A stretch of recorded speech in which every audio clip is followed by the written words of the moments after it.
Hey there, crypto enthusiasts. Welcome back to our channel, where we break down the latest in blockchain tech to help you stay secure and savvy. Today, we're tackling a super important topic: how to transfer Solana from your Phantom wallet to a Trezor wallet in 2025. With the evolving crypto landscape, moving your assets to a hardware wallet like Trezor is a smart move for better security and peace of mind.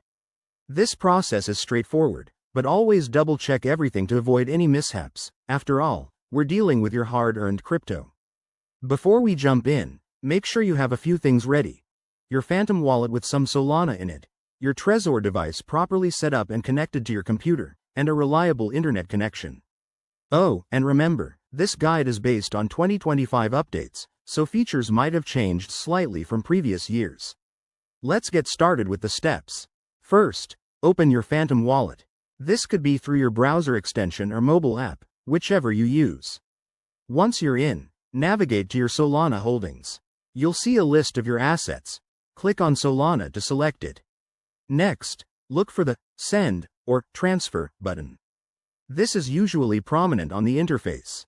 Enter the amount of Solana you want to transfer, but be cautious, don't send more than you intend. Now, the key part. You need the receiving address from your Trezor wallet. Plug in your Trezor device, open the Trezor Suite app, and go to the Wallet section. Generate or copy the Solana address from there. Make sure it's the correct one to prevent any errors. Paste that address into the "to" field in Phantom Wallet. Double-check it for accuracy.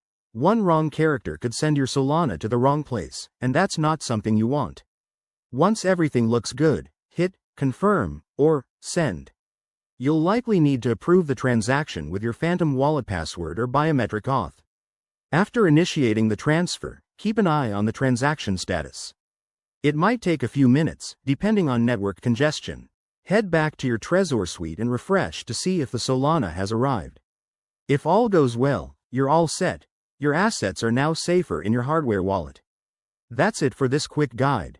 Transferring Solana is easier than ever in 2025, but always prioritize security.